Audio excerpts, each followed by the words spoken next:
জীবনটাকে সুন্দর করে সাজানো যেন প্রতিটা মেয়েরই একটা অভ্যাস। এই যে যেমন প্রথমে মেয়ে, পরে মা, কারো বউ, পরে দাদি নানি, কত কিছুই না হতে হয় তাদের।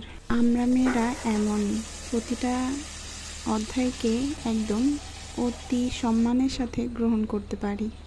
জীবনের সাথে জড়িয়ে আছে সংসার নামক একটা অন্যরকম একটা অধ্যায়, যেটা কিনা প্রতিটা মেয়ের জীবনেই কম বেশি আসে, আর সবাই কম বেশি এই জীবনটাকে খুব সুন্দরভাবে উপভোগ করার চেষ্টা করে। আমিও কোনো ব্যতিক্রম নই, চেষ্টা করি সংসার জীবনটাকে সুন্দরভাবে গুছিয়ে রাখতে এবং উপভোগ করতে। আজকের দিনটাও কেটে গেল খুবই ব্যস্ততায়। এখানে আমি হাঁড়ি পাতিল ধুয়ে নিচ্ছিলাম, এরপরে আমি ধীরে ধীরে রান্নার জন্য সব কিছু গুছিয়ে নেব। আমি জানি আমি লাক্সারি লাইফ লিড করি না, তবে আমার যা আছে এটাও কারো না কারো স্বপ্ন। এইখানে আসাটাও কারো না কারো স্বপ্ন হয়ে আছে। তবে আমি এখানে আছি এবং আলহামদুলিল্লাহ আমি অনেক হ্যাপি, অনেক ভালো রাখছে আমাকে আল্লাহ। যাই হোক, আজকে কিন্তু আমার বাসায় কিছু বাজার করে নিয়ে আসা হয়েছিল, যেটা মান্থলি একটা বাজার থাকে, সেগুলো মানে শুকনো বাজারগুলো বেশি করে নিয়ে আসা হয়েছিল। সেগুলোকে আমি সুন্দরভাবে গুছিয়ে নিচ্ছি। যেহেতু আমরা দুইজন মানুষ, তাই এতগুলো বাজার প্রয়োজন হয় না, তারপরও অনেকগুলো করে নিয়ে আসে। এখানে আমি বাজারগুলোকে খুব সুন্দর করে গুছিয়ে নিয়েছি, এখন রেখে দিচ্ছিলাম। এখানে ফলগুলোকে একদম এলোমেলো করে রেখে দিয়েছিল, তাই আমি একটু গুছিয়েও নিচ্ছিলাম। আসলে মেয়েদের কাজের কোনো শেষ নেই। যাই হোক, সবাই কিন্তু মাশাল্লাহ বলতে একদমই ভুলবে না। আমি কিন্তু অনেকটা প্রশংসা করে নিয়েছি, অবশ্যই মাশাল্লাহ বলবে। মাশাল্লাহ। যাই হোক, এতে আমার কোনো প্রবলেম নাই।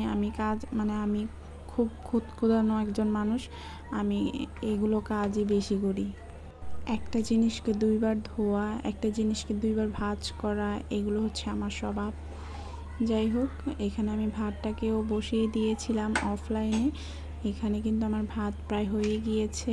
এগুলো আমি এখন রান্না করব, সবজিটা ভাজি করব, আর এখানে বড়া হবে আর কি, আর বট রান্না হবে। সো এখানে আমি কাজ করছিলাম, সেটাও একটু দেখিয়ে দিলাম। এখানে আমি হাঁড়ি পাতিল ধুয়ে নিয়েছি, এখন একটু পানি খাওয়ার জন্য বোতলটা ভরে নিলাম। এখানে দেখো, আমি সুন্দর করে সব কিছু একদম মেখে বসাবো প্রেশার কুকারে, যার কারণে আমি এখানে সুন্দর করে মেখে নিচ্ছিলাম। ভুঁড়িটা কে কীভাবে খায় আমি জানি না, তবে আমি এভাবে করেই রান্না করি। প্রেশার কুকারে 2-3টা সিটি দেওয়ার পর আমি এটাকে নামিয়ে অন্য একটা পাতিলে সুন্দর করে জাল দিয়ে কষিয়ে নেব, যাতে করে খেতে ভালো লাগে, একদম ঝোল ঝোল রাখবো না। আর যেহেতু বট একটু মানে শুকনো শুকনো খেতে ভালো লাগে, শুকনো করেই নামাবো। আর প্রেশার কুকারে দেওয়ার কারণ যাতে বটটা একটু নরম হয়ে যায়, না মেয়েটাও খেতে পারে।